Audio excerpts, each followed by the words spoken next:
Hyundai एक ऐसी company जिसने अपनी शुरुआत कंस्ट्रक्शन से शुरू की और दुनिया की जानी मानी ऑटोमोबाइल कंपनी बनने तक का सफर तय किया।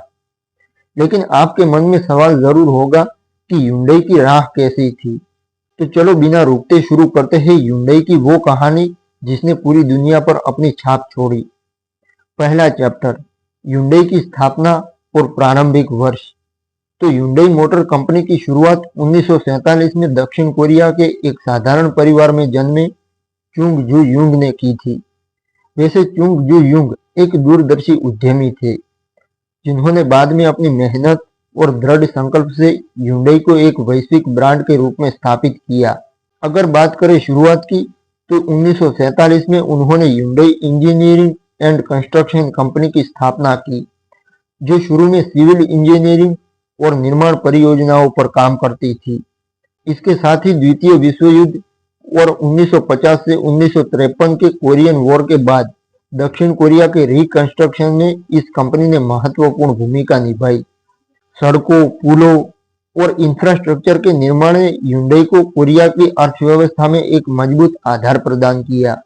लेकिन 1960 के दशक तक चुंग जू युंग ने अपने बिजनेस का विस्तार करने का फैसला किया और उस दौरान जहाज निर्माण, भारी उद्योग और ऑटोमोबाइल के क्षेत्र में उनकी रुचि बढ़ने लगी। करीब 20 साल बाद 1967 में चुंग जू युंग ने Hyundai मोटर कंपनी की स्थापना की, जिसका उद्देश्य दक्षिण कोरिया का पहला स्वदेशी ऑटोमोबाइल ब्रांड बनाना था। उस समय दूसरी ओर दक्षिण कोरिया का ऑटोमोबाइल उद्योग भी अपनी प्रारंभिक अवस्था में था।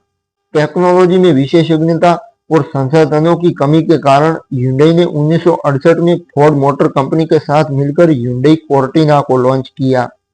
Hyundai की ये पहली कार दक्षिण कोरियाई बाजार में तेजी से लोकप्रिय हुई और ये कंपनी के लिए पहला कदम साबित हुई।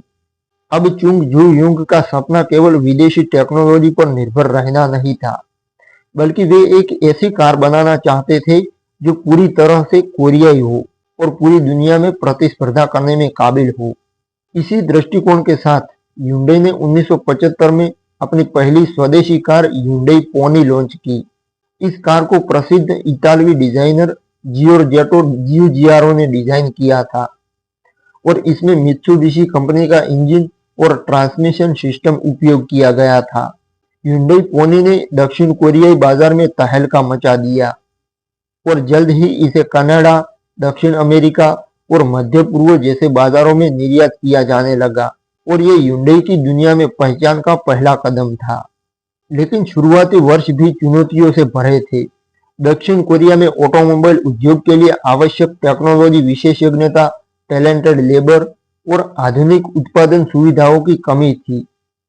इसके अलावा वैश्विक स्तर पर जापानी और अमेरिकी कार निर्माताओं का दबदबा था। Hyundai ने इन चुनौतियों का सामना करने के लिए जापानी कंपनी मित्सुबिशी और अन्य यूरोपियन ब्रांड्स के साथ टेक्नोलॉजी में पार्टनरशिप की। इन पार्टनरशिप ने Hyundai को इंजन डिजाइन, विनिर्माण प्रक्रियाओं और गुणवत्ता नियंत्रण में विशेषज्ञता हासिल करने में मदद की। खासकर 1980 के दशक में Hyundai ने अपने अंतर्राष्ट्रीय विस्तार पर ध्यान देना शुरू किया। करीब 39 साल बाद 1986 में कंपनी ने अमेरिकी बाजार में Hyundai एक्सेल के साथ प्रवेश किया। इस कार की किफायती कीमत और फ्यूल एफिशिएंसी ने Hyundai को लोगों के बीच तुरंत लोकप्रिय बना दिया। पहले ही वर्ष में Hyundai ने अमेरिका में 1,68,000 से अधिक Hyundai एक्सेल कारें बेची, जो उस समय एक बिक्री रिकॉर्ड था। लेकिन ये इतना आसान नहीं था दोस्तों। शुरुआती मॉडल में गुणवत्ता और विश्वसनीयता की समस्याएं थी, जिसके कारण Hyundai की प्रतिष्ठा को कुछ हद तक नुकसान पहुंचा। इसके बावजूद चुंग जू युंग और उनकी टीम ने हार नहीं मानी और उन्होंने रिसर्च एंड डेवलपमेंट में इन्वेस्टमेंट बढ़ाया और मैन्युफैक्चरिंग प्रक्रियाओं में सुधार किया। 1980 के दशक के अंत तक Hyundai ने अपनी कारों की डिजाइन और गुणवत्ता में उल्लेखनीय प्रगति की। उल्सान में कंपनी का फैक्ट्री, जो आज दुनिया का सबसे बड़ा एकल ऑटोमोबाइल उत्पादन फैक्ट्री है, जिसने Hyundai को बड़े पैमाने पर उत्पादन करने की क्षमता प्रदान की। दोस्तों, इस फैक्ट्री की वार्षिक उत्पादन क्षमता 1.6 मिलियन कारें उत्पादन करने की है, जो Hyundai की वैश्विक महत्वाकांक्षाओं का प्रतीक है। दोस्तों, Hyundai की शुरुआती सफलता का क्रेडिट चुंग जू युंग को नहीं, बल्कि उनकी दृढ़ता, इनोवेशन और वैश्विक दृष्टिकोण को जाता है। पोनी और एक्सेल जैसी सफल कारों ने Hyundai को एक उभरते हुए ऑटोमोबाइल निर्माता के रूप में स्थापित किया और कंपनी ने अगले दशकों में अपनी टेक्नोलॉजी और डिजाइन क्षमताओं को और मजबूत करने की दिशा में कदम बढ़ाए। इस अध्याय में हमने Hyundai की फाउंडेशन और शुरुआती संघर्षों को देखा है, जो बाद में इसकी वैश्विक सफलता का आधार बनने वाले थे। चैप्टर 2, वैश्विक विस्तार और चुनौतियां। Hyundai मोटर कंपनी ने 1980 के दशक में अपनी वैश्विक महत्वाकांक्षाओं को साकार करने की दिशा में तेजी से कदम बढ़ाए। Hyundai पोनी की सफलता के बाद कंपनी ने अंतर्राष्ट्रीय बाजारों में अपनी उपस्थिति को मजबूत करने का लक्ष्य रखा। 1986 में Hyundai ने अमेरिकी बाजार में अपनी पहली बड़ी छलांग लगाई, जब उसने Hyundai एक्सेल को लॉन्च किया। ये कार अपनी किफायती कीमत और फ्यूल एफिशिएंसी के लिए जानी गई, जिसने इसे मध्यम और निम्न आय वर्ग के उपभोक्ताओं के बीच तुरंत लोकप्रिय बना दिया। पहले वर्ष में Hyundai ने अमेरिका में 1,68,000 से अधिक एक्सेल कारें बेची, जो उस समय एक कोरियाई ऑटोमोबाइल कंपनी के लिए अभूतपूर्व था। इस सफलता ने Hyundai को उत्तरी अमेरिका में एक उभरते हुए खिलाड़ी के रूप में स्थापित किया और कंपनी को वैश्विक मंच पर पहचान दिलाई। हालांकि ये शुरुआती सफलता चुनौतियों से रहित नहीं थी। Hyundai एक्सेल की गुणवत्ता और विश्वसनीयता से संबंधित समस्याएं जल्द ही सामने आई। उपभोक्ताओं ने शिकायत की कि कार में बार-बार मैकेनिकल खराबी और टिकाऊपन की कमी थी। 1980 के दशक के अंत तक Hyundai की प्रतिष्ठा को नुकसान पहुंचा और अमेरिकी बाजार में ब्रांड की इमेज पर एक सस्ती लेकिन निम्न गुणवत्ता वाली कार निर्माता के रूप में बन गई। इस संकट ने Hyundai के नेतृत्व को यह समझने के लिए मजबूर किया कि वैश्विक स्तर पर प्रतिस्पर्धा करने के लिए केवल कम कीमत पर्याप्त नहीं है, गुणवत्ता और विश्वसनीयता भी उतनी ही महत्वपूर्ण है। इस चुनौती का सामना करने के लिए Hyundai ने 1990 के दशक में अपनी पहली स्ट्रेटजी में आमूलचूल परिवर्तन किए। कंपनी ने अनुसंधान और विकास में भारी इन्वेस्टमेंट शुरू किया। 1996 में Hyundai ने दक्षिण कोरिया के नामयांग में एक अत्याधुनिक टेक्नोलॉजी रिसर्च सेंटर स्थापित किया। इस सेंटर में एक 2.8 मील का over test track, aeroacoustic wind tunnel और अत्याधुनिक परीक्षण सुविधाएं शामिल थी। इस सुविधा ने Hyundai को अपनी कारों के डिजाइन, इंजन प्रदर्शन और सुरक्षा मानकों को बेहतर बनाने में सक्षम बनाया। इसके अलावा कंपनी ने जापानी और यूरोपीय निर्माताओं से सीखते हुए अपनी विनिर्माण प्रक्रियाओं में सुधार किया और गुणवत्ता नियंत्रण पर विशेष ध्यान दिया। 1998 में Hyundai ने एक साहसिक कदम उठाया, जब उसने अमेरिकी बाजार में अपनी कारों के लिए 10 साल प्रति 1 लाख मील की पावर ट्रेन वारंटी पेश की। ये उस समय उद्योग में सबसे उदार वारंटी योजनाओं में से एक थी और इसने उपभोक्ताओं का विश्वास जीतने में महत्वपूर्ण भूमिका निभाई। इस वारंटी ने यह संदेश दिया कि Hyundai अपनी कारों की गुणवत्ता पर भरोसा करता है और ग्राहकों की संतुष्टि को प्रायोरिटी देता है। इस कदम ने Hyundai की इमेज को एक विश्वसनीय ब्रांड के रूप में पुनर्जनन करने में मदद की। Hyundai ने अपने उत्पादन आधार को भी मजबूत किया। उल्सान, दक्षिण कोरिया में स्थित Hyundai का विनिर्माण संयंत्र दुनिया का सबसे बड़ा एकल ऑटोमोबाइल उत्पादन संयंत्र बन गया, जिसकी वार्षिक उत्पादन क्षमता 1.6 मिलियन यूनिट थी। इस संयंत्र ने Hyundai को बड़े पैमाने पर उत्पादन करने और वैश्विक डिमांड को पूरा करने की क्षमता प्रदान की। इसके साथ ही कंपनी ने कनाडा, टर्की और भारत जैसे देशों में अपने विनिर्माण संयंत्र स्थापित करने की योजना बनाई, जिससे वैश्विक आपूर्ति श्रृंखला को और मजबूत किया गया। 1990 के दशक के अंत तक Hyundai ने नई मॉडल लाइनअप पेश की, जिसमें Hyundai सोनाटा और एलांट्रा जैसी कारें शामिल थी। इन कारों ने बेहतर डिजाइन, एडवांस टेक्नोलॉजी और विश्वसनीयता के साथ बाजार में अपनी जगह बनाई। सोनाटा विशेष रूप से मध्यम आकार की सेडान सीरीज में hyundai की स्थिति प्रतिस्पर्धी थी, जिसने टोयोटा और होंडा जैसी कंपनियों को चुनौती दी। hyundai का वैश्विक विस्तार केवल उत्तरी अमेरिका तक सीमित नहीं था। कंपनी ने यूरोप, मध्य पूर्व और एशिया के अन्य हिस्सों में अपने वाहनों का निर्यात शुरू किया। हालांकि इन बाजारों में प्रवेश करना भी आसान नहीं था। स्थापित जापानी और यूरोपियन ब्रांडों के साथ प्रतिस्पर्धा और लोकल उपभोक्ता की प्रायोरिटी को समझना hyundai के लिए एक बड़ी चुनौती थी। फिर भी कंपनी ने अपनी लचीली स्ट्रेटेजी और किफायती मूल्य निर्धारण के साथ धीरे धीरे इन बाजारों में अपनी पैठ जमाई। hyundai की इस अवधि की सबसे बड़ी उपलब्धि ये थी कि उसने अपनी कमियों को स्वीकार किया और उन्हें सुधारने के लिए ठोस कदम उठाए। गुणवत्ता में सुधार, इनोवेशन में इन्वेस्टमेंट और उपभोक्ता विश्वास को बढ़ाने वाली रणनीतियों ने hyundai को एक विश्वसनीय वैश्विक ब्रांड के रूप में स्थापित करने में मदद की। ये अध्याय hyundai के वैश्विक विस्तार और उस दौरान सामना की गई चुनौतियों को दर्शाता है, जो कंपनी की भविष्य की सफलताओं की फाउंडेशन बने।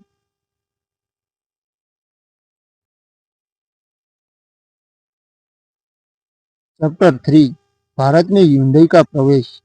hyundai मोटर कंपनी ने 1990 के दशक के मध्य में वैश्विक बाजारों में अपनी स्थिति को मजबूत करने के लिए उभरते हुए बाजारों पर ध्यान केंद्रित करना शुरू किया और भारत इस रणनीति का एक महत्वपूर्ण हिस्सा बन गया। भारत उस समय एक तेजी से बढ़ता हुआ अर्थव्यवस्था वाला देश था, जहां मध्यम वर्ग की क्रय शक्ति बढ़ रही थी और ऑटोमोबाइल उद्योग में अपार संभावनाएं थी। hyundai ने इस अवसर को पहचाना और भारत में अपनी सहायक company hyundai motor India limited की स्थापना 6 मई 1996 को की थी। ये कदम hyundai की वैश्विक रणनीति का हिस्सा था, जिसका उद्देश्य उभरते हुए बाजारों में लोकल उत्पादन और बिक्री के माध्यम से अपनी उपस्थिति को मजबूत करना था।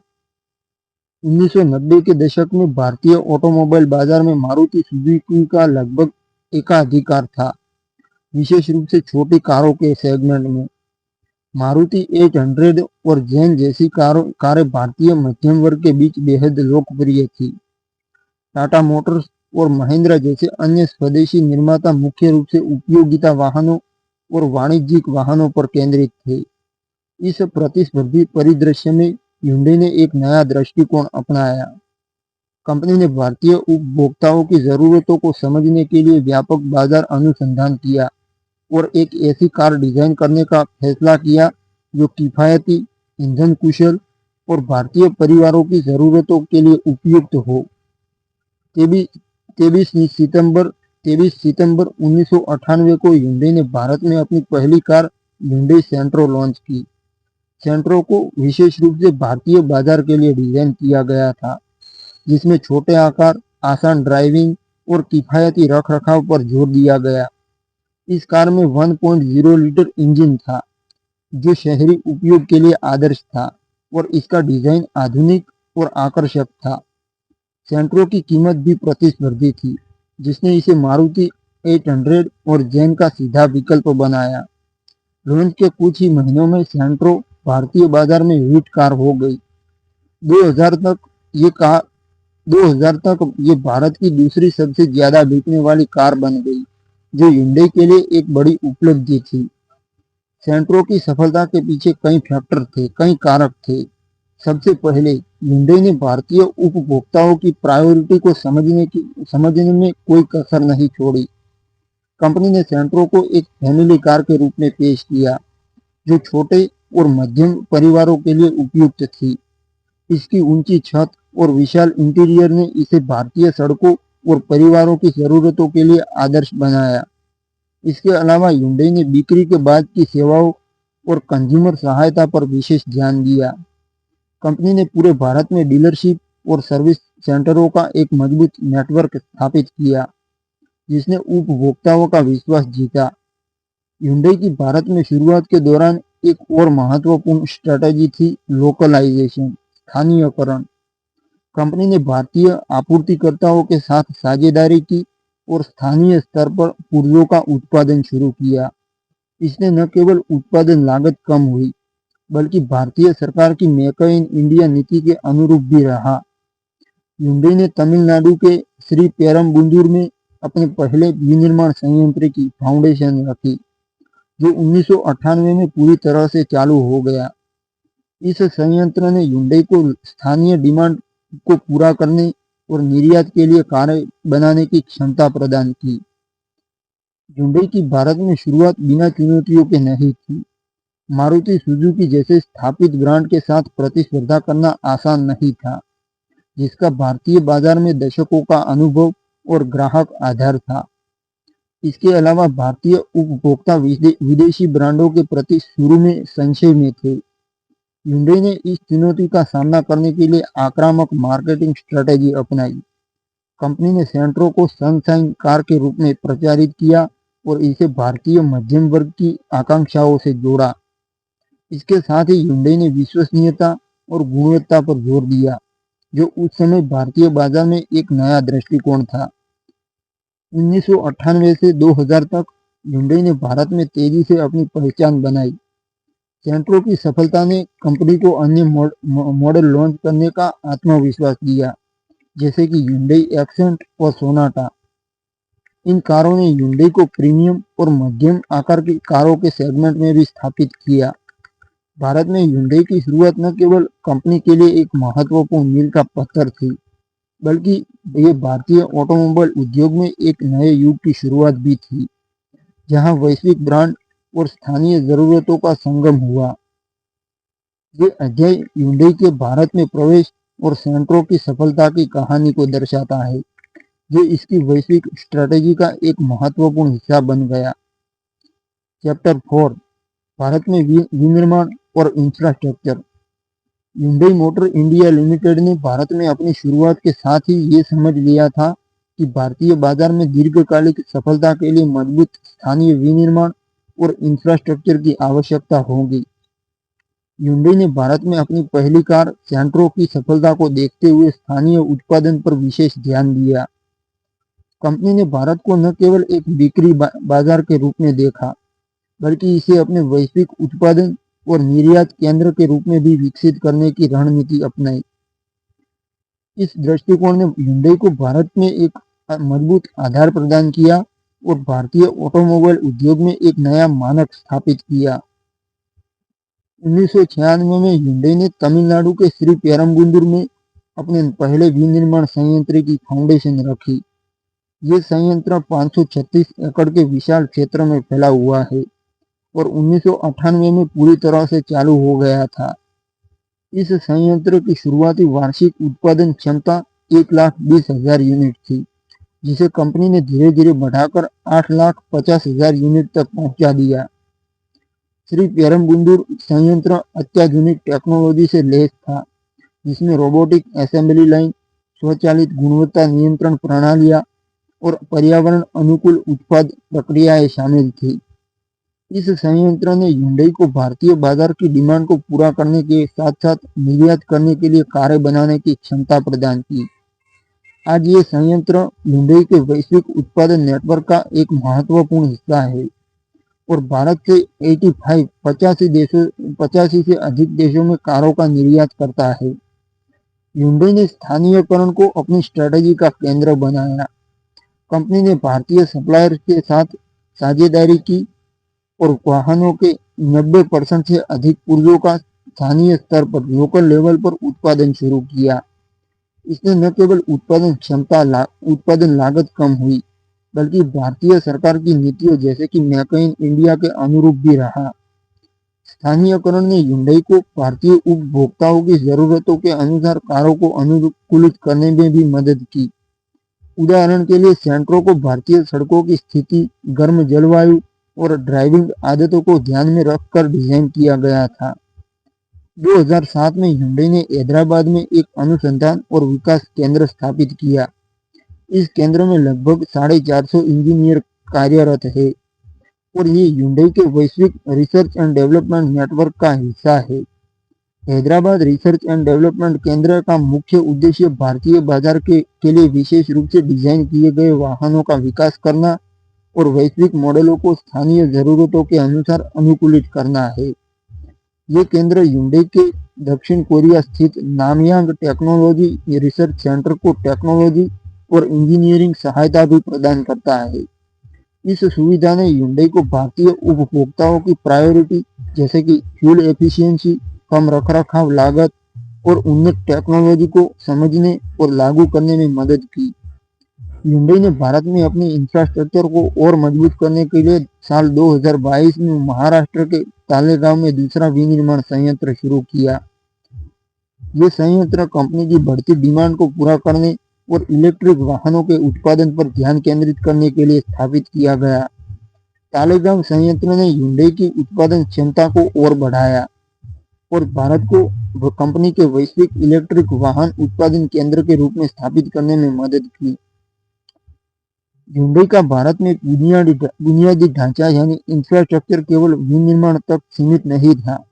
कंपनी ने देश भर में एक मजबूत डीलरशिप और सर्विस नेटवर्क स्थापित किया।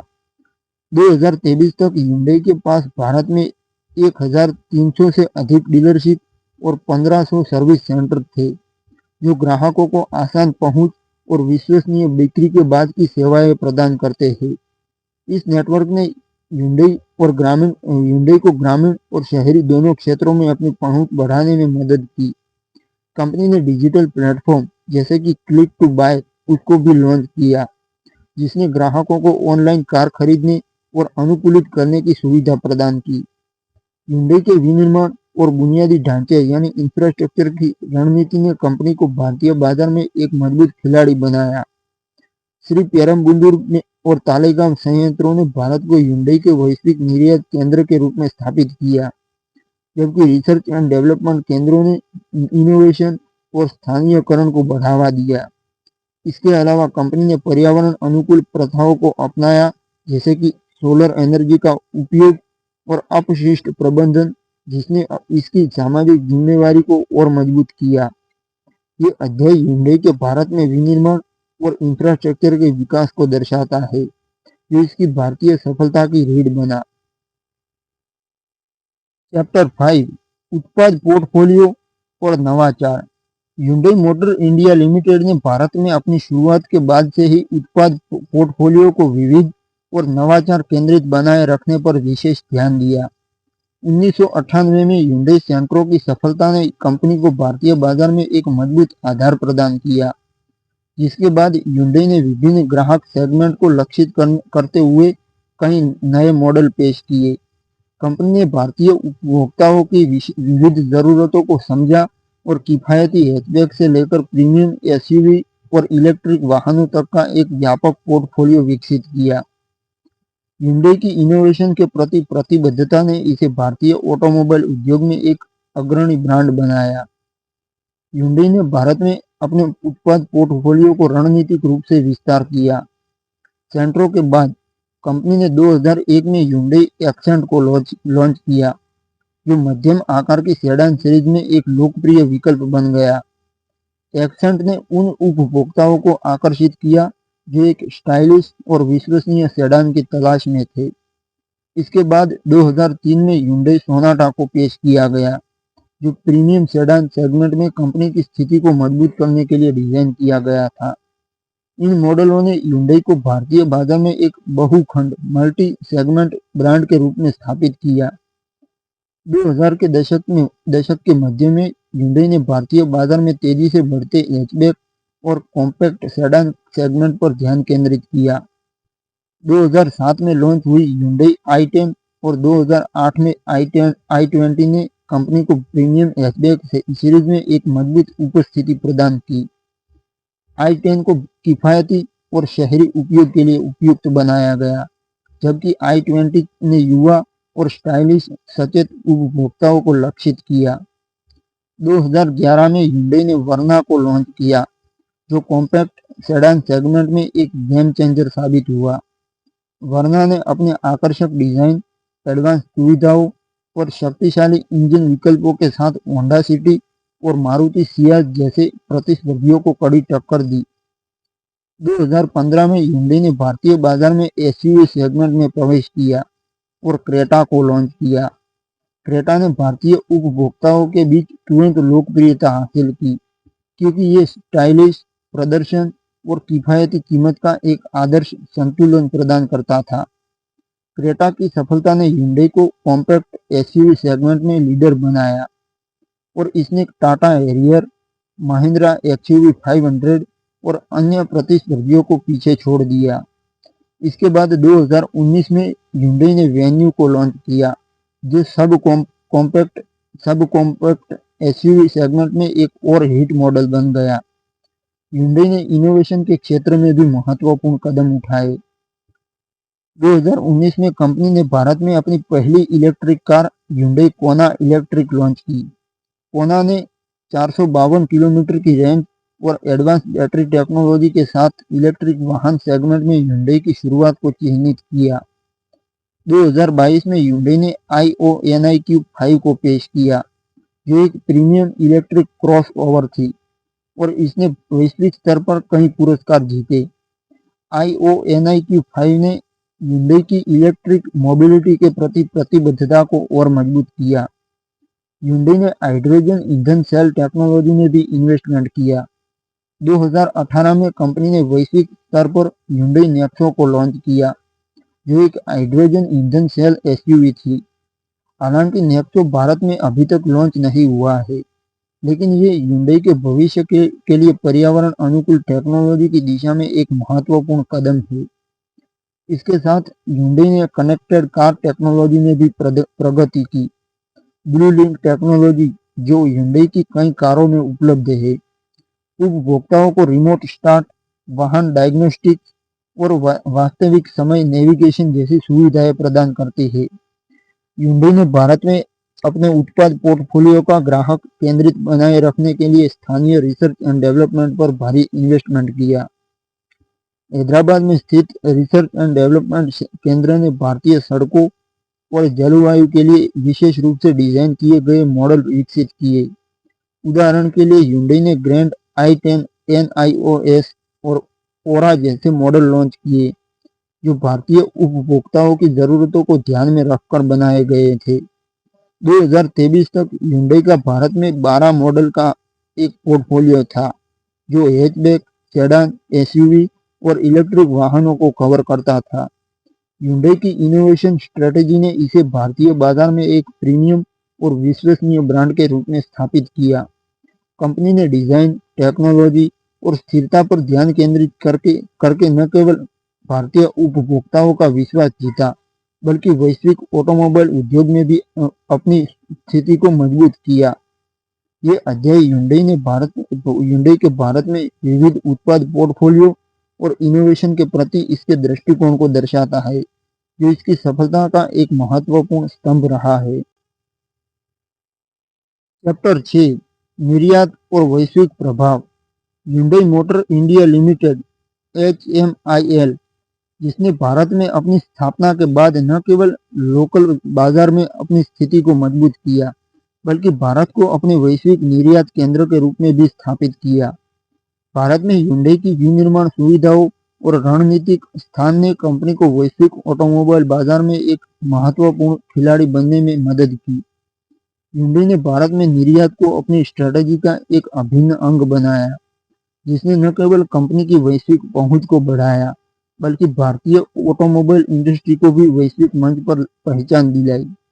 ये अध्याय Hyundai के भारत से निर्यात और इसके वैश्विक प्रभाव को विस्तार से दर्शाता है। Hyundai ने भारत में अपने पहले विनिर्माण संयंत्र श्री पेरम्बलूर में तमिलनाडु को 1998 में शुरू करने के साथ ही निर्यात पर ध्यान देना शुरू किया। इस संयंत्र की रणनीतिक स्थिति चेन्नई बंदरगाह के निकट होने के कारण, जिसने Hyundai को वैश्विक बाजारों में कारों की आपूर्ति करने में महत्वपूर्ण लाभ प्रदान किया। कंपनी ने शुरुआत में लैटिन अमेरिका, अफ्रीका और मध्य पूर्व जैसे उभरते बाजारों को लक्षित किया, जहां किफायती और विश्वसनीय कारों की डिमांड अधिक थी। 1999 में Hyundai ने भारत से अपनी पहली निर्यात खेप इंडोनेशिया को भेजी, जिसमें सेंट्रो मॉडल शामिल था। ये भारत में hyundai की निर्यात यात्रा की शुरुआत थी। 2000 के दशक की शुरुआत में hyundai ने अपने निर्यात को तेजी से बढ़ाया।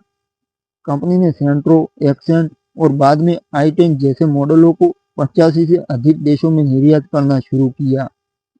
इन देशों में दक्षिण अफ्रीका, मैक्सिको, कोलंबिया, अल्जीरिया और सऊदी अरब जैसे बाजार थे।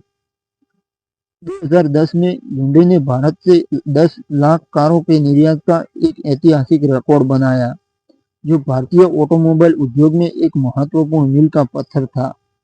2009 में ही कंपनी ने 2,70,017 यूनिट निर्यात की, जो उस समय भारत में दूसरा सबसे बड़ा ऑटोमोबाइल कंप्लीटिव निर्यात रिकॉर्ड था।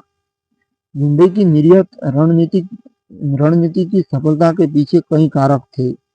सबसे पहले भारत में कम उत्पादन लागत और कुशल श्रम बल ने hyundai को प्रतिस्पर्धी कीमतों पर कारें बनाने में सक्षम बनाया। श्री पेरम्बुदूर संयंत्र में अत्याधुनिक उत्पादन सुविधाएं और गुणवत्ता नियंत्रण प्रणालियां थी, जो वैश्विक मानकों को पूरा करती थी। इसके अलावा hyundai ने स्थानीय आपूर्तिकर्ताओं के साथ पार्टनरशिप करके 90% से अधिक पुर्जों का स्थानीयकरण किया, जिससे लागत और आपूर्ति श्रृंखला की दक्षता में और सुधार हुआ। hyundai ने विभिन्न बाजारों की विशिष्ट जरूरतों को ध्यान में रखकर अपने मॉडलों को अनुकूलित किया। उदाहरण के लिए अफ्रीकी और लैटिन अमेरिकी बाजारों के लिए सेंट्रो और i10 को मजबूत सस्पेंशन और ऊंची ग्राउंड क्लियरेंस के साथ डिजाइन किया गया, ताकि वे वहां की कठिन सड़कों के लिए उपयुक्त हो। इस तरह की अनुकूलन स्ट्रैटेजी ने hyundai को वैश्विक बाजारों में प्रतिस्पर्धी बनाए रखा। भारत से निर्यात ने hyundai को वैश्विक स्तर पर एक मजबूत आपूर्ति केंद्र के रूप में स्थापित किया। 2023 तक hyundai भारत से हर साल लगभग 2.5 लाख कारों का निर्यात कर रहा था, जो कंपनी के वैश्विक उत्पादन का एक महत्वपूर्ण हिस्सा था। भारत ने hyundai के वैश्विक निर्यात में दक्षिण कोरिया के बाद दूसरा सबसे बड़ा योगदान दिया। श्री पेरम्बुदूर संयंत्रों को मदर प्लांट के रूप में जाना जाता है, क्योंकि ये कई मॉडलों के लिए वैश्विक उत्पादन का केंद्र है। hyundai के निर्यात ने भारतीय ऑटोमोबाइल उद्योग पर भी गहरा प्रभाव डाला। कंपनी ने भारत को एक वैश्विक ऑटोमोबाइल हब के रूप में स्थापित करने में मदद की, जिससे अन्य अंतर्राष्ट्रीय निर्माताओं को भी भारत में निवेश करने की प्रेरणा मिली।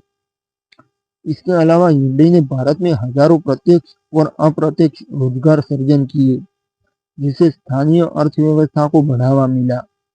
hyundai का वैश्विक प्रभाव केवल निर्यात तक सीमित नहीं था। कंपनी ने भारत में अपने अनुसंधान और विकास केंद्र के माध्यम से वैश्विक मॉडलों के डिजाइन और विकास में योगदान दिया। हैदराबाद रिसर्च एंड डेवलपमेंट केंद्र ने hyundai के वैश्विक मॉडल जैसे कि वेन्यू और क्रेटा के लिए डिजाइन और इंजीनियरिंग समर्थन प्रदान किया। इस केंद्र ने भारतीय इंजीनियरों को वैश्विक ऑटोमोटिव इनोवेशन में योगदान करने का अवसर दिया, जिसने भारत की टेक्नोलॉजी दक्षता को वैश्विक मंच पर प्रदर्शित किया।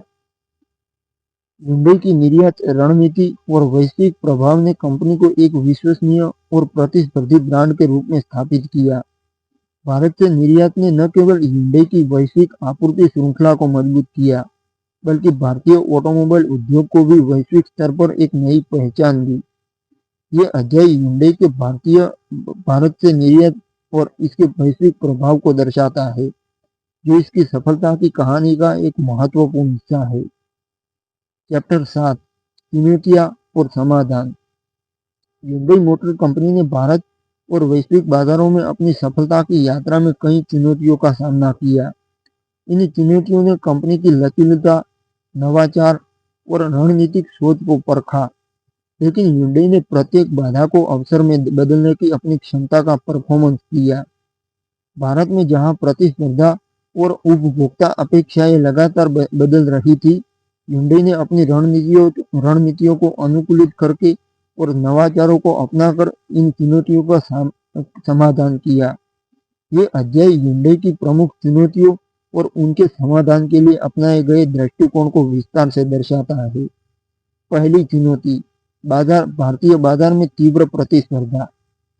तो 1990 के दशक के अंत में जब Hyundai ने भारत में प्रवेश किया तो मारुति सुजुकी का छोटी कारों के सेगमेंट में लगभग मोनोपोली था। मारुति 800 और जेन जैसी कारें भारतीय मध्यम वर्ग की पहली पसंद थी। इसके अलावा टाटा मोटर्स और अंतर्राष्ट्रीय ब्रांड जैसे होंडा और टोयोटा भी भारतीय बाजार में अपनी उपस्थिति बढ़ा रहे थे। Hyundai के लिए एक नए विदेशी ब्रांड के रूप में उपभोक्ताओं का विश्वास जीतना और मारुति जैसे स्थापित खिलाड़ी से प्रतिस्पर्धा करना एक बड़ी चुनौती थी। अब इसके समाधान के बारे में बात करते हैं। तो Hyundai ने इस चुनौती का सामना करने के लिए एक बहुआयामी रणनीति अपनाई।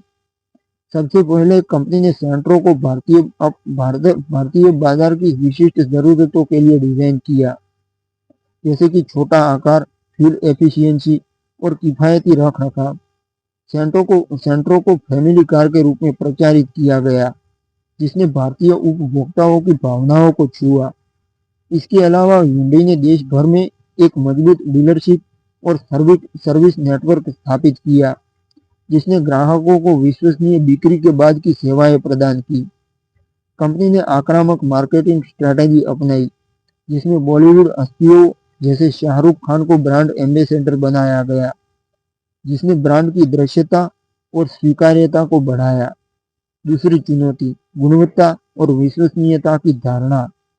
वैश्विक स्तर पर विशेष रूप से उत्तरी अमेरिका में Hyundai को 1980 और 1990 के दशक में गुणवत्ता और विश्वसनीयता से संबंधित समस्याओं का सामना करना पड़ा था। Hyundai एक्सेल जैसे शुरुआती मॉडल की मैकेनिकल समस्याओं ने ब्रांड की छवि को प्रभावित किया। भारत में भी एक नए ब्रांड के रूप में Hyundai को उपभोक्ताओं के बीच विश्वसनीयता साबित करने की चुनौती थी। अब बात करते हैं समाधान की। तो Hyundai ने गुणवत्ता में सुधार के लिए अनुसंधान और विकास उसमें भारी इन्वेस्टमेंट किया। भारत में कंपनी ने हैदराबाद में अपने रिसर्च एंड डेवलपमेंट केंद्र के माध्यम से स्थानीय परिस्थितियों के लिए अनुकूलित मॉडल विकसित किए। वैश्विक स्तर पर 1998 में शुरू की गई 10 साल प्रति 1 लाख मील की पावर ट्रेन वारंटी ने उपभोक्ताओं का विश्वास जीता। भारत में Hyundai ने अपने वाहनों के लिए लंबी वारंटी और मुफ्त रखरखाव पैकेज पेश किए, जिसने उपभोक्ताओं को आश्वस्त किया कि कंपनी अपनी गुणवत्ता पर भरोसा करती है। इसके अलावा श्री पेरुम्बदूर संयंत्र में अत्याधुनिक गुणवत्ता नियंत्रण प्रणालियों ने यह सुनिश्चित किया कि भारत में निर्मित कारें वैश्विक मानकों को पूरा करें। तीसरी चुनौती पर बात करते हैं, बदलते उपभोक्ता रुझान और पर्यावरणीय दबाव। तो 2010 के दशक में भारतीय उपभोक्ताओं की प्राथमिकताएं तेजी से बदलने लगी। हैचबैक से एसयूवी और इलेक्ट्रिक वाहनों की डिमांड बढ़ने लगी। इसके साथ ही पर्यावरणीय नियम और उत्सर्जन मानकों का दबाव भी बढ़ा। Hyundai को अपने पोर्टफोलियो को विविध करने और पर्यावरण अनुकूल टेक्नोलॉजी में इन्वेस्टमेंट करने की आवश्यकता थी। अब बात करते हैं समाधान की। Hyundai ने भारतीय बाजार में एसयूवी सेगमेंट में प्रवेश किया और 2015 में क्रेटा को लॉन्च किया, जो एक त्वरित हिट कार बन गई। इसके बाद वेन्यू और ट्यूशन जैसे मॉडलों ने एसयूवी सेगमेंट में कंपनी की स्थिति को और मजबूत किया। इलेक्ट्रिक वाहनों के क्षेत्र में Hyundai ने 2019 में कोना इलेक्ट्रिक और 2022 में IONIQ 5 लॉन्च की, जिसने भारत में इलेक्ट्रिक मोबिलिटी को बढ़ावा दिया। कंपनी ने अपने श्री पेरुम्बदूर संयंत्र में सोलर एनर्जी और अपशिष्ट प्रबंधन जैसी पर्यावरण अनुकूल प्रथाओं को भी अपनाया। इसके अलावा Hyundai ने हाइड्रोजन ईंधन सेल टेक्नोलॉजी पर काम शुरू किया, जिसका उदाहरण नेक्सो एसयूवी है। हालांकि ये भारत में अभी तक लॉन्च नहीं हुआ है। अब चौथी चुनौती पर बात करते हैं, वैश्विक आपूर्ति श्रृंखला और चोरी की समस्याएं। तो 2020 के दशक में वैश्विक आपूर्ति श्रृंखला में व्यवधान, विशेष रूप से सेमीकंडक्टर की कमी ने Hyundai की उत्पादन क्षमता को प्रभावित किया। इसके अलावा उत्तरी अमेरिका में 2016 से 2021 के बीच कुछ Hyundai मॉडलों में चोरी की समस्याएं सामने आई, जिसने ब्रांड की प्रतिष्ठा को प्रभावित किया। अब बात करते हैं समाधान की। तो Hyundai ने आपूर्ति श्रृंखला की समस्याओं का सामना करने के लिए स्थानीय आपूर्तिकर्ताओं पर निर्भरता बढ़ाई और भारत में अपने पुर्जों के स्थानीयकरण को और मजबूत किया। चोरी की समस्या को हल करने के लिए कंपनी ने 2023 में उत्तरी अमेरिका में अपने वाहनों के लिए मुफ्त एंटी थेफ्ट सॉफ्टवेयर पेश किया, जिसने उपभोक्ताओं का विश्वास बहाल करने में मदद की। भारत में Hyundai ने ब्लू लिंक जैसी कनेक्टेड कार टेक्नोलॉजी को बढ़ावा दिया, जो वाहन सुरक्षा को और बेहतर बनाती है। Hyundai ने अपनी चुनौतियों का सामना करने के लिए इनोवेशन, लोकलाइजेशन और ग्राहक केंद्रित रणनीतियों पर भरोसा किया। इन समाधानों ने न केवल कंपनी को भारतीय बाजार में स्थापित किया, बल्कि इसे वैश्विक स्तर पर भी एक मजबूत ब्रांड बनाया।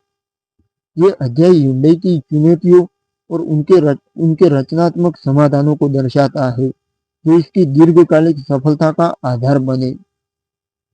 चैप्टर 8 ब्रांडिंग और marketing. Hyundai motor India limited की भारत में सफलता का एक प्रमुख कारण इसकी प्रभावी ब्रांडिंग और मार्केटिंग रणनीतियां रही है। भारतीय बाजार में प्रवेश करने के समय Hyundai एक नया और अपरिचित ब्रांड था, जिसे मारुति सुजुकी जैसे स्थापित खिलाड़ियों के साथ प्रतिस्पर्धा करनी थी। कंपनी ने भारतीय उपभोक्ताओं की भावनाओं, आकांक्षाओं और ज़रूरतों को समझकर एक ऐसी ब्रांड इमेज बनाई जो विश्वसनीय, आधुनिक और ग्राहक केंद्रित थी। Hyundai की मार्केटिंग रणनीतियों ने न केवल इसके प्रोडक्ट को लोकप्रिय बनाया, बल्कि इसे भारतीय मध्यम वर्ग के बीच एक आकांक्षात्मक ब्रांड के रूप में स्थापित किया। ये अध्याय Hyundai की ब्रांडिंग और मार्केटिंग रणनीतियों को विस्तार से दर्शाता है। पहला, भारतीय उपभोक्ताओं की समझ और स्थानीयकृत मार्केटिंग। Hyundai ने भारत में अपनी पहली कार सेंट्रो को 1998 में लॉन्च करते समय इसे सनशाइन कार के रूप में प्रचारित किया। ये अभियान भारतीय परिवारों की खुशी और समृद्धि की भावना से जुड़ा था। सेंट्रो को एक किफायती, विश्वसनीय और परिवार केंद्रित कार के रूप में पेश किया गया, जो भारतीय मध्यम वर्ग की आकांक्षाओं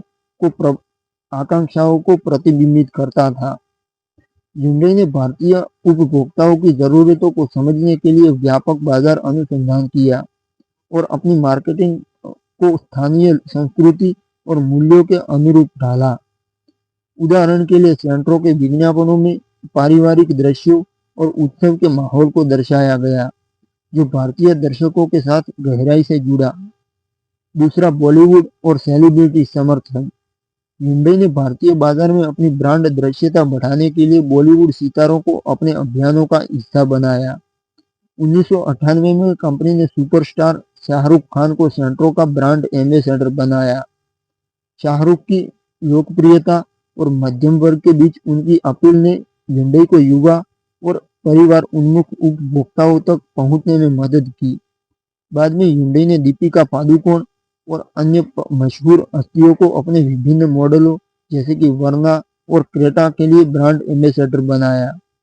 इन सेलिब्रिटी समर्थनों ने Hyundai की ब्रांड इमेज को ग्लैमरस और आधुनिक बनाया, जिसने विशेष रूप से युवा खरीदारों को आकर्षित किया। तीसरा, डिजिटल और कनेक्टेड मार्केटिंग। तो 2010 के दशक में जैसे जैसे डिजिटल मार्केटिंग का महत्व बढ़ा, Hyundai ने इस क्षेत्र में भी अपनी उपस्थिति मजबूत की। 2020 में कंपनी ने क्लिक टू बाय नामक एक ऑनलाइन कार खरीदारी प्लेटफॉर्म लॉन्च किया, जो ग्राहकों को घर बैठे कार चुनने, अनुकूलित करने और बुक करने की सुविधा प्रदान करता था। ये मंच विशेष रूप से कोविड-19 महामारी के दौरान लोकप्रिय हुआ, जब उपभोक्ता डिजिटल समाधानों की ओर अधिक आकर्षित हुए थे। Hyundai ने सोशल मीडिया प्लेटफॉर्म जैसे इंस्टाग्राम, ट्विटर, अब जो एक्स है, और यूट्यूब का उपयोग करके अपने नए मॉडल लॉन्च और अभियानों को बढ़ावा दिया। कंपनी ने blue link connected car technology को भी अपने मार्केटिंग अभियानों का हिस्सा बनाया, जो उपभोक्ताओं को रिमोट स्टार्ट, वाहन डायग्नोस्टिक्स और वास्तविक समय नेविगेशन की जैसी सुविधाएं प्रदान करती थी। चौथा, सामाजिक जिम्मेवारी और अभियान। Hyundai ने अपनी ब्रांडिंग को सामाजिक जिम्मेवारी की जिम्मेवारी के साथ जोड़कर भारतीय उपभोक्ताओं का विश्वास जीता। 2018 में कंपनी ने बी द बेटर गाय सड़क सुरक्षा अभियान शुरू किया, जिसका उद्देश्य भारतीय सड़कों पर सुरक्षित ड्राइविंग को बढ़ावा देना था।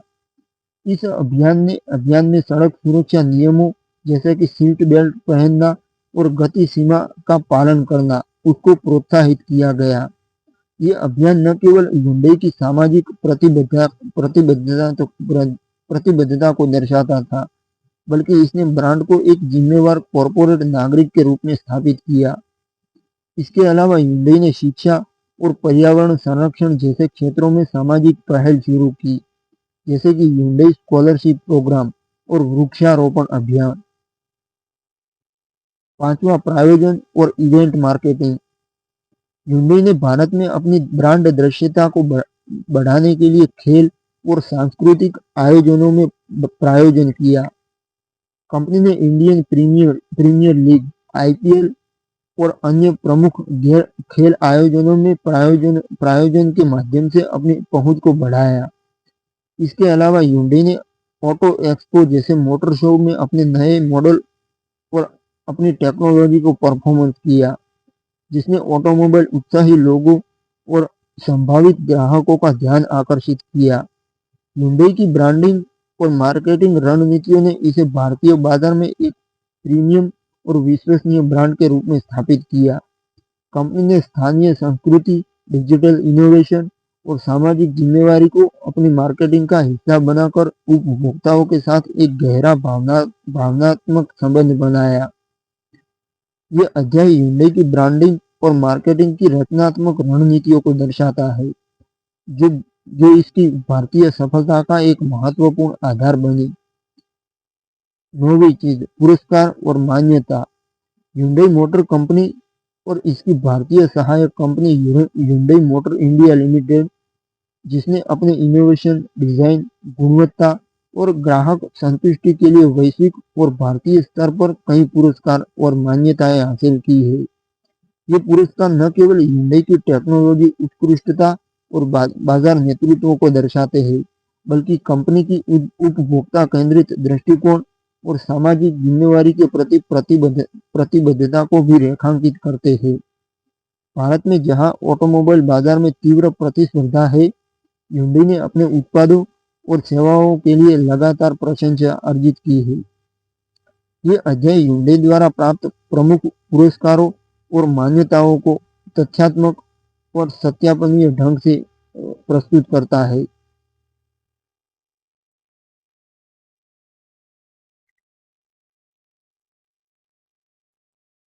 पहली चीज, वैश्विक डिजाइन और इनोवेशन पुरस्कार। हुंडई ने अपने आकर्षक और इनोवेटिव डिजाइनों के लिए विश्व स्तर पर मान्यता प्राप्त की है। कंपनी ने 2014 से 2023 तक 20 से अधिक आईएफ डिजाइन अवार्ड जीते, जो डिजाइन उत्कृष्टता के लिए एक प्रतिष्ठित वैश्विक पुरस्कार है। इनमें हुंडई IONIQ5, ट्यूक्सन और नेक्सो जैसे मॉडल शामिल है।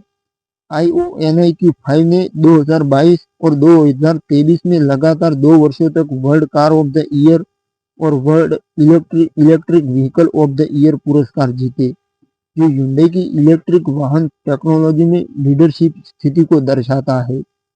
इसके अलावा हुंडई ने रेड डॉट डिजाइन अवार्ड में भी कई सम्मान प्राप्त किए, विशेष रूप से अपनी सेंसुअस स्पोर्टीनेस डिजाइन प्रदर्शन के लिए, जो कंपनी के मॉडल लाइनअप में एकरूपता और आधुनिकता लाता है। दूसरा, भारतीय बाजार में पुरस्कार। भारत में हुंडई ने अपने वाहनों की गुणवत्ता, प्रदर्शन और ग्राहक संतुष्टि के लिए कई पुरस्कार प्राप्त किए हैं। 2016 में हुंडई क्रेटा ने J.D. पावर अपील अवार्ड जीता, जो भारतीय उपभोक्ताओं के बीच इसकी लोकप्रियता और डिजाइन की अपील को दर्शाता है। 2017 में हुंडई को J.D. पावर ग्राहक संतुष्टि पुरस्कार मिला, जो कंपनी के बिक्री के बाद की सेवाओं और ग्राहक अनुभव की उत्कृष्टता को रेखांकित करता है। हुंडई वर्ना और i20 जैसे मॉडलों ने ऑटो कार इंडिया अवार्ड्स और कार कार इंडिया अवार्ड्स में अपनी सीरीज में शीर्ष यानी टॉप स्थान हासिल किया। 2020 में Hyundai वेन्यू को ICOTY यानी Indian car of the year पुरस्कार से सम्मानित किया गया, जो इसकी सब कॉम्पैक्ट एसयूवी सीरीज में नेतृत्व को दर्शाता है। तीसरा, इलेक्ट्रिक वाहन और स्थिरता पुरस्कार।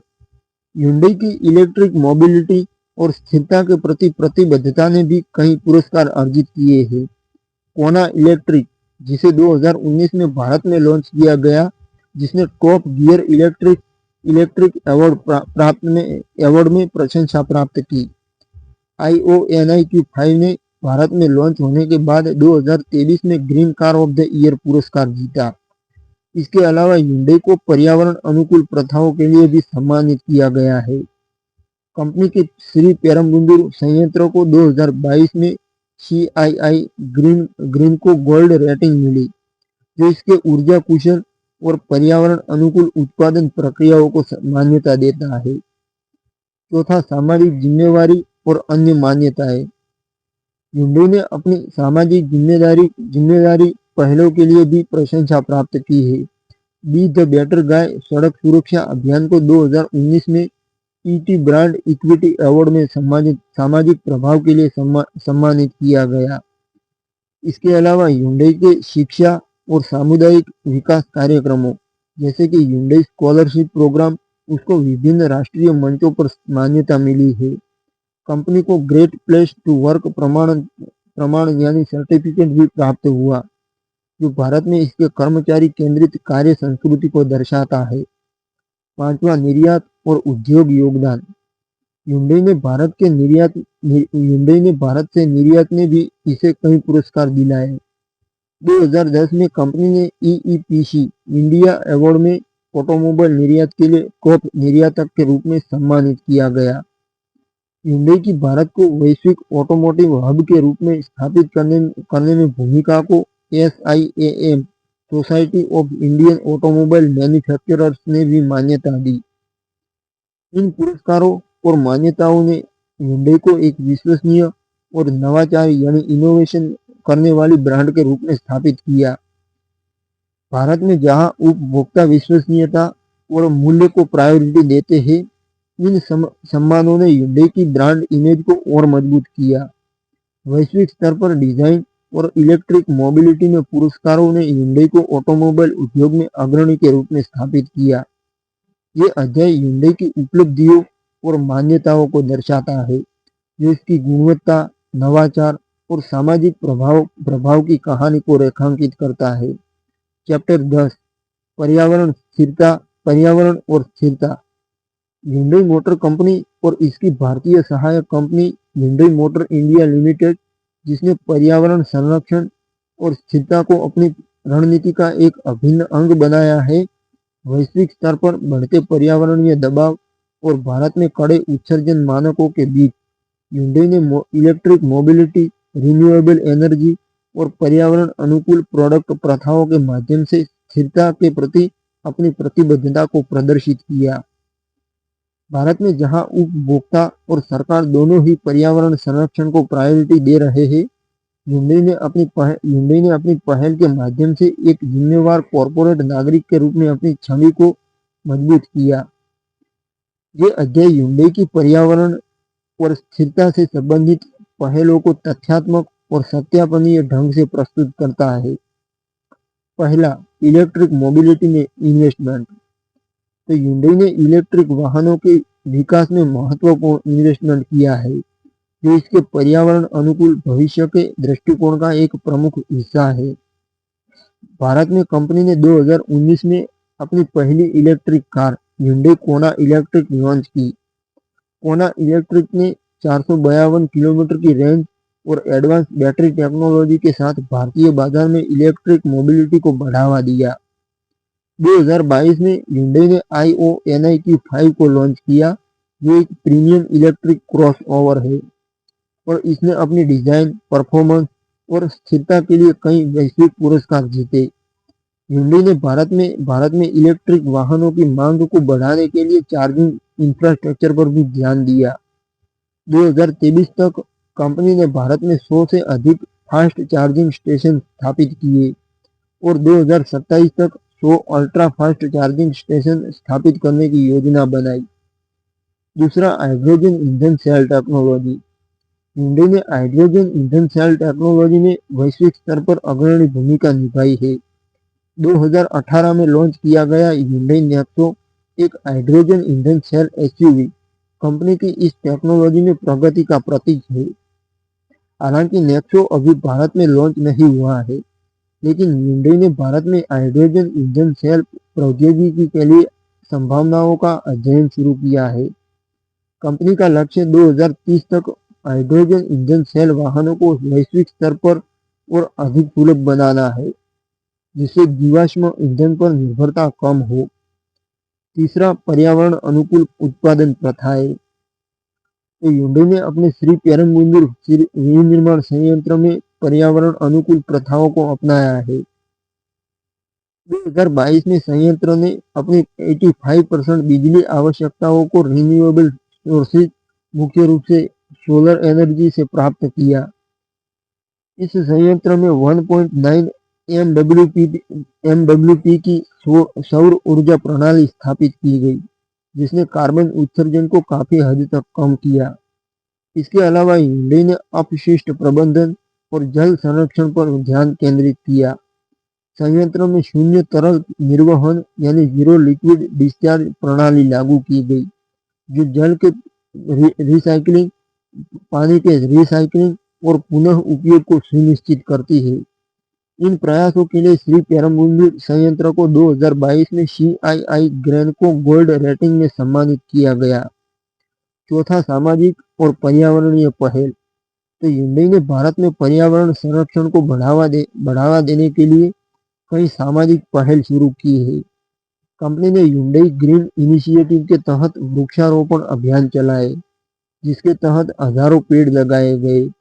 इसके अलावा हुंडई ने ग्रामीण क्षेत्रों में स्वच्छ ऊर्जा समाधानों को बढ़ावा देने के लिए सौर लैंप वितरण किए और सामुदायिक विकास परियोजनाएं शुरू की। कंपनी की बी द बेटर गाय सड़क सुरक्षा अभियान ने भी पर्यावरणीय जागरूकता को अपने दायरे में शामिल किया, जिसमें ईंधन कुशल ड्राइविंग प्रथाओं को प्रोत्साहित किया गया। पांचवा, वैश्विक स्थिरता लक्ष्य। हुंडई ने 2045 तक कार्बन न्यूट्रलिटी हासिल करने का वैश्विक लक्ष्य निर्धारित किया है। इसके लिए कंपनी ने अपनी आपूर्ति श्रृंखला, उत्पादन प्रक्रियाओं और उत्पाद पोर्टफोलियो में स्थिरता को इंटीग्रेट किया है। भारत में हुंडई ने BSVI उत्सर्जन मानकों को समय से पहले लागू किया और अपने सभी मॉडलों को इन मानकों के अनुरूप बनाया। इसके अलावा कंपनी ने रिसाइकिल्ड सामग्रियों का उपयोग बढ़ाने और प्लास्टिक कचरे को कम करने की दिशा में महत्वपूर्ण कदम उठाए। हुंडई की पर्यावरण और स्थिरता पर पहल ने भारतीय और वैश्विक बाजारों में एक जिम्मेदार ब्रांड के रूप में स्थापित किया। कंपनी ने इलेक्ट्रिक और हाइड्रोजन वाहनों, रिन्यूएबल एनर्जी और पर्यावरण अनुकूल उत्पादन प्रथाओं के माध्यम से सतत भविष्य के लिए अपनी प्रतिबद्धता दिखाई। भारत में जहां पर्यावरणीय जागरूकता बढ़ रही है, हुंडई की ये पहल उपभोक्ताओं और नियामक दोनों के बीच इसकी स्वीकार्यता को बढ़ाती है। ये अध्याय हुंडई की पर्यावरण और स्थिरता के प्रति समर्पण को दर्शाता है, जो इसकी दीर्घकालिक सफलता और सामाजिक प्रभाव का एक महत्वपूर्ण हिस्सा है। चैप्टर 11, वित्तीय प्रदर्शन और IPO। हुंडई मोटर कंपनी और इसकी भारतीय सहायक company Hyundai motor India limited ने अपने मजबूत वित्तीय प्रदर्शन के माध्यम से ऑटोमोबाइल उद्योग में अपनी स्थिति को सुदृढ़ किया है। भारत में हुंडई ने अपनी बिक्री, निर्यात और रणनीतिक निवेश के जरिए उल्लेखनीय वित्तीय वृद्धि हासिल की। 2024 में HMIL यानी हुंडई मोटर इंडिया लिमिटेड ने भारतीय शेयर बाजार में अपनी प्रारंभिक सार्वजनिक पेशकश IPO के लिए आवेदन किया, जो भारतीय ऑटोमोबाइल उद्योग में एक ऐतिहासिक कदम था। ये चैप्टर हुंडई के वित्तीय प्रदर्शन और इसके IPO के महत्व को तथ्यात्मक और सत्यापनीय ढंग से प्रस्तुत करता है। पहला, वैश्विक वित्तीय प्रदर्शन। hyundai मोटर कंपनी ने वैश्विक स्तर पर अपने मजबूत वित्तीय प्रदर्शन के लिए ख्याति प्राप्त की है। 2023 में कंपनी ने लगभग 110 बिलियन अमेरिकी डॉलर, लगभग 9.2 लाख करोड़ रुपये का राजस्व यानी रेवेन्यू अर्जित किया, जो इसके विविध उत्पाद पोर्टफोलियो, वैश्विक बिक्री और निर्यात रणनीति का परिणाम था। hyundai ने अपनी प्रॉफिटेबिलिटी को बढ़ाने के लिए प्रीमियम और इलेक्ट्रिक वाहनों पर ध्यान केंद्रित किया, जिसमें IONIQ 5 और ट्यूसन जैसे मॉडल शामिल थे। कंपनी ने अनुसंधान और विकास में भारी इन्वेस्टमेंट किया, जिसका 2023 में कुल खर्च लगभग 2.5 बिलियन अमेरिकी डॉलर था, जो मुख्य रूप से इलेक्ट्रिक और हाइड्रोजन ईंधन सेल टेक्नोलॉजी पर केंद्रित था। दूसरा, भारत में वित्तीय उपलब्धियां। तो भारत में HMIL यानी hyundai मोटर इंडिया लिमिटेड देश का दूसरा सबसे बड़ा कार निर्माता बन चुका है, जो मारुति सुजुकी के बाद दूसरे स्थान पर है। 2023 में hyundai ने भारत में 7.65 लाख यूनिट वाहनों की बिक्री की, जिसमें घरेलू बिक्री और निर्यात दोनों शामिल थे। कंपनी की लोकप्रिय मॉडल जैसे क्रेटा, वेन्यू और i20 ने इस वृद्धि में महत्वपूर्ण योगदान दिया। HMIL ने 2023 में भारत में लगभग 32,000 करोड़ रुपये का रेवेन्यू अर्जित किया, जो इसकी मजबूत बाजार हिस्सेदारी और ग्राहक विश्वास को दर्शाता है। इसके अलावा भारत से निर्यात में कंपनी के रेवेन्यू में लगभग 30% का योगदान दिया, जो श्री पेरम्बुंदूर संयंत्र की उत्पादन क्षमता और वैश्विक डिमांड का परिणाम था। तीसरा, प्रारंभिक सार्वजनिक पेशकश यानी IPO। तो 2024 में HMIL ने भारतीय शेयर बाजार में अपनी प्रारंभिक सार्वजनिक पेशकश IPO के लिए आवेदन किया, जिसका अनुमानित मूल्य 3 बिलियन अमेरिकी डॉलर, लगभग 25,000 करोड़ रुपये था। ये IPO भारतीय ऑटोमोबाइल उद्योग में सबसे बड़े IPO में से एक था और इसने hyundai की भारत में दीर्घकालिक प्रतिबद्धता को रेखांकित किया। IPO का उद्देश्य कंपनी को अतिरिक्त पूंजी जुटाने, उत्पादन क्षमता बढ़ाने और इलेक्ट्रिक वाहन बुनियादी ढांचे, इलेक्ट्रिक वाहन इंफ्रास्ट्रक्चर में इन्वेस्टमेंट करने में सक्षम बनाना था। ये कदम hyundai की भारत में बढ़ती डिमांड और इसकी वैश्विक रणनीति में भारत की केंद्रीय भूमिका को दर्शाता है। IPO की घोषणा के साथ hyundai ने भारतीय निवेशकों के बीच उत्साह पैदा किया।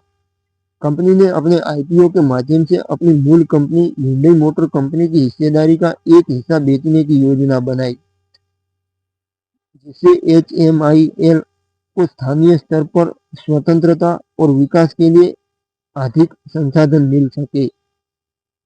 विश्लेषकों का मानना था कि IPO hyundai को भारत में अपने दूसरे विनिर्माण संयंत्र तालेगांव, महाराष्ट्र को एक्सपेंड करने और इलेक्ट्रिक वाहन का उत्पादन को बढ़ाने में मदद करेगा।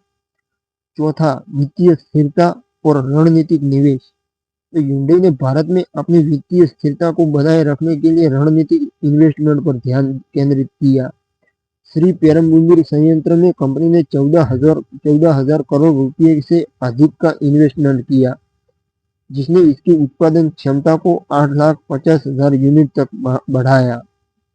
2022 में शुरू हुए तालेगांव संयंत्र में 7,000 करोड़ रुपयों का इन्वेस्टमेंट किया गया, जो विशेष रूप से इलेक्ट्रिक वाहनों और निर्यात पर केंद्रित है।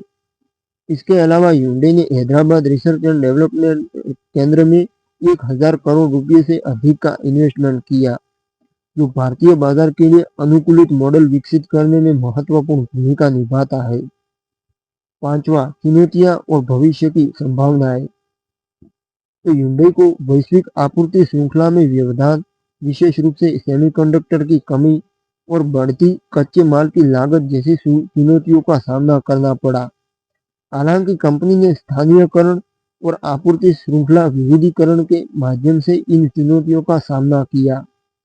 भारत में HMIL की मजबूत वित्तीय स्थिति और निर्यात राजस्व ने इसे इन चुनौतियों से निपटने में सक्षम बनाया।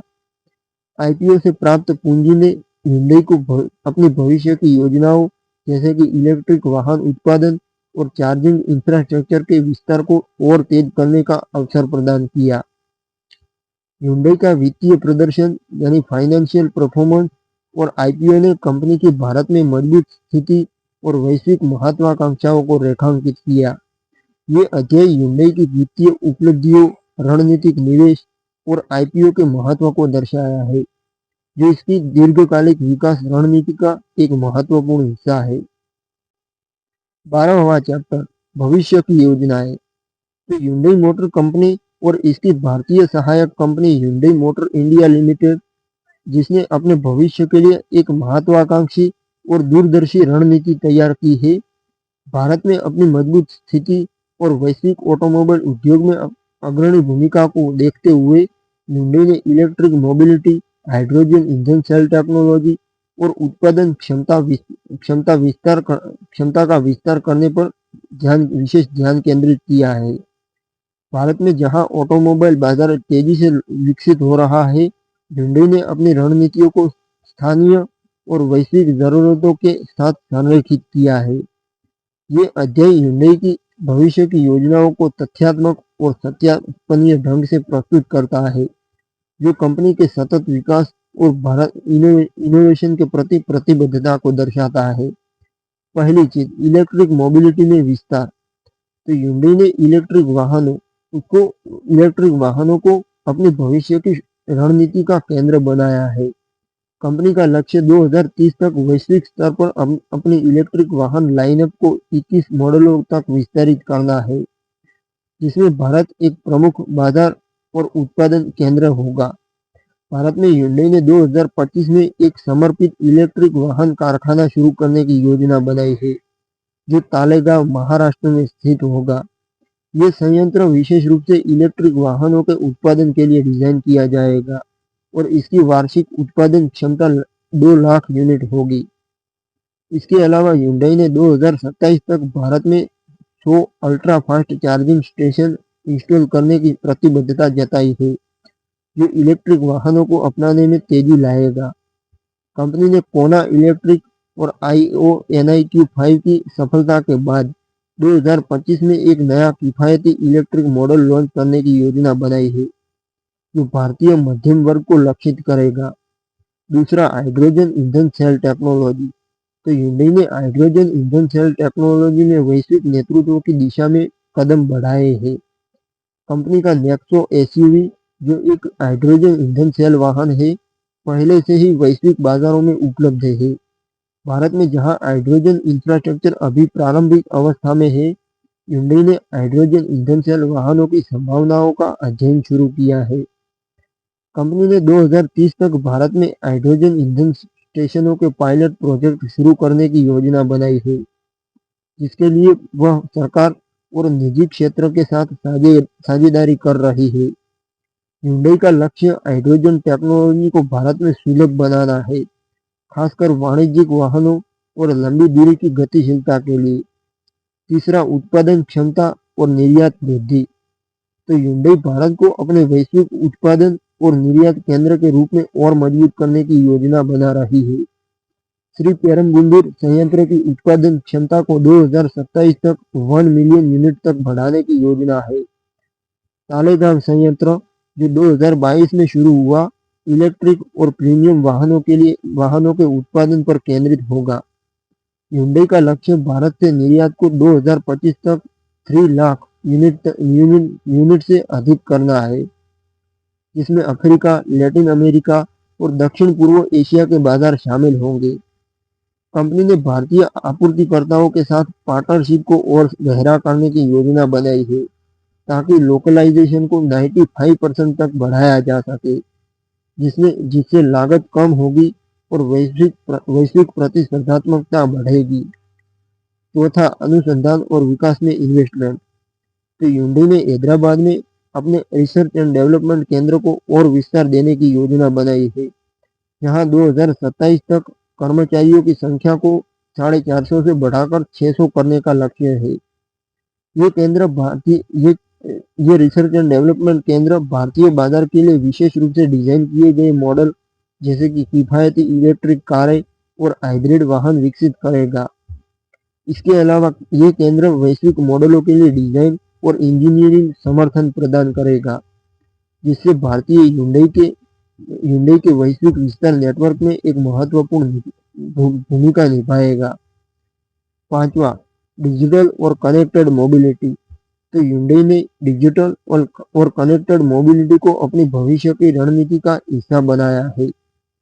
कंपनी की blue link connected car technology को और एडवांस किया जाएगा, जिसमें आर्टिफिशियल इंटेलिजेंस और मशीन लर्निंग आधारित सुविधाएं शामिल होंगी। ह्युंडई ने 2025 तक भारत में अपनी सभी कारों में ब्लू लिंक टेक्नोलॉजी को मानक बनाने की योजना बनाई है।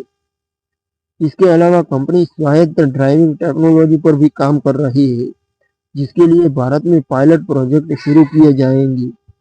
ह्युंडई की भविष्य की योजनाएं इसकी इनोवेशन, स्टेबिलिटी और बाजार नेतृत्व के प्रति प्रतिबद्धता को दर्शाती है। भारत में कंपनी अपनी उत्पादन क्षमता, इलेक्ट्रिक मोबिलिटी और डिजिटल इनोवेशन को बढ़ाकर ऑटोमोबाइल उद्योग में अग्रणी बनी रहेगी। ये अध्याय ह्युंडई की भविष्य की रणनीतियों को दर्शाता है, जो इसकी वैश्विक और भारतीय सफलता को और मजबूत करेगी। तो ये थी दोस्तों ह्युंडई कंपनी पर आई बुक।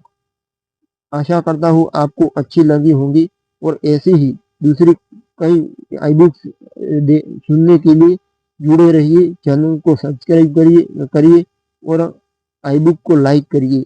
और दिल की गहराइयों के साथ आपका बहुत बहुत धन्यवाद।